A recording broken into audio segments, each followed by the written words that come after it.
I watched my colleague faint right inside the conference room, and for a split second, I knew I had caused it.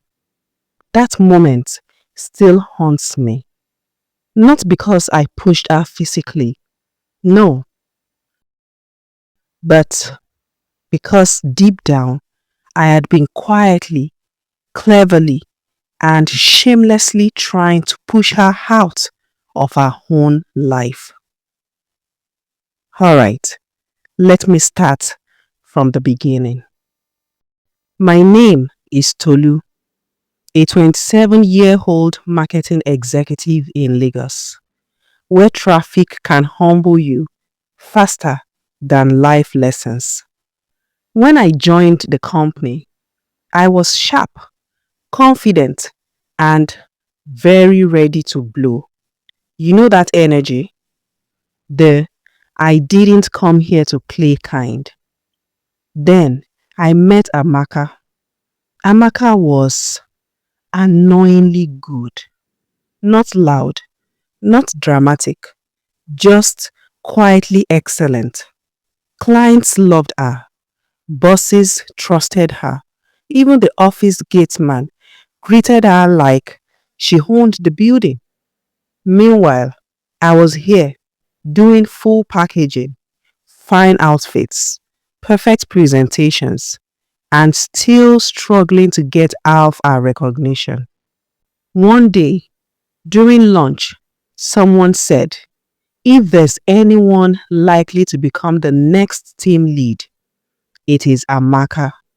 I smiled, but inside me, something shifted. At first, I told myself it was healthy competition. Let me just work harder. But slowly, it became something else. I started watching her, studying her, comparing everything. Why is her report better? Why did the boss praise her again? Is she using juju or what? Yes, I actually thought that once. And then the dangerous thoughts came. What if she wasn't there? That was the beginning of my downfall. I didn't wake up one day and decide to destroy Amaka. No, it started small, the way most bad decisions do. I forgot to forward an important email to her. I delayed sharing information she needed. I subtly corrected her in meetings to make her look unprepared. And when people asked questions, I would say, very innocently, oh, I thought Amaka had handled that. Oscar award worthy performance, honestly. At first, it worked. She stumbled a bit. She became quieter. And for the first time, I started getting noticed more. I should have stopped there, but success built on someone else's struggle is addictive. Then came the project, a major client, huge campaign, the kind that could change your career overnight. Both Amaka and I were assigned to work on it together. Together. God has a sense of humor, honestly. Now, instead of collaborating, I saw it as my chance to finally outshine her completely. So, I stepped up my game, but not in the right way. I took credit for joint ideas. I presented plans without fully looping her in. I positioned myself as the driver of the project. And slowly, people began to see me as the lead. I was winning, or so I thought. The final presentation day arrived. Big executives, big pressure, big expectations. Amaka looked tired that morning. Pale, actually. I noticed, but I ignored it. After all, this was my moment. Halfway into the presentation, something went wrong. A key part of the strategy, Amaka's part, was incomplete. The client started asking questions. The room became tense.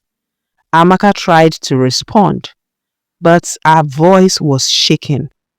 Then suddenly, she collapsed right there in front of everyone. As people rushed to help her, my heart started pounding because I knew exactly why that part had failed. I had withheld critical information she needed, information that would have made a presentation solid, information that would have prevented this embarrassment. That was the moment I realized something painful. I wasn't climbing up, I was dragging someone down and sinking with them. The presentation, a disaster. The client lost confidence. The project was reassigned. And guess what? Nobody promoted me. A few days later, Amaka returned, weak but calm. She called me aside. I was expecting anger, maybe even a slap, which I honestly deserved. But she just said, Tolu, I know what you have been doing. My stomach dropped. Then she continued, but I don't understand why. There's space for both of us. That line broke me. Space for both of us. She went on, you're talented, Tolu, but you are running my race instead of yours. That was it. That was the mirror I had been avoiding. That night, I couldn't sleep. I replayed everything, all the little harmless things, all the silent sabotage, all the insecurity I had dressed up as ambition. And for the first time, I admitted the truth. I wasn't behind in life. I was just impatient with my own journey. I wanted our results without our process. I wanted our recognition without our consistency. So I tried to replace her instead of becoming my true self.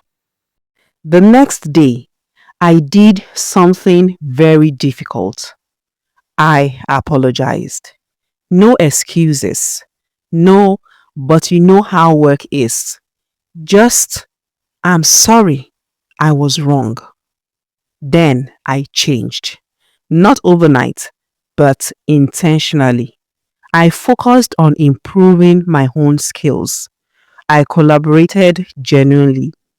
I stopped comparing every step of my journey. And something surprising happened. I started growing. Not because Amaka was falling, but because I was finally standing on my own feet. Looking back now, I laugh sometimes because imagine running a race, then leaving your lane to go and trip another runner, only to fall flat on your own face.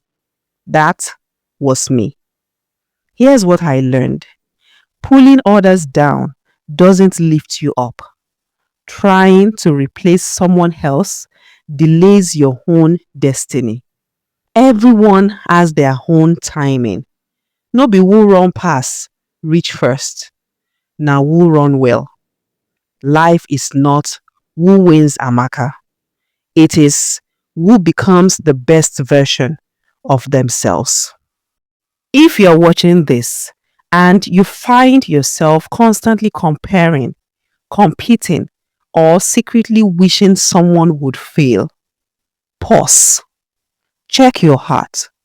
Because the truth is, you don't need someone else to lose for you to win. Your lane is enough.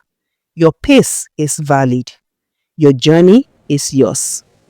And when you finally focus on it, you will realize you were never behind.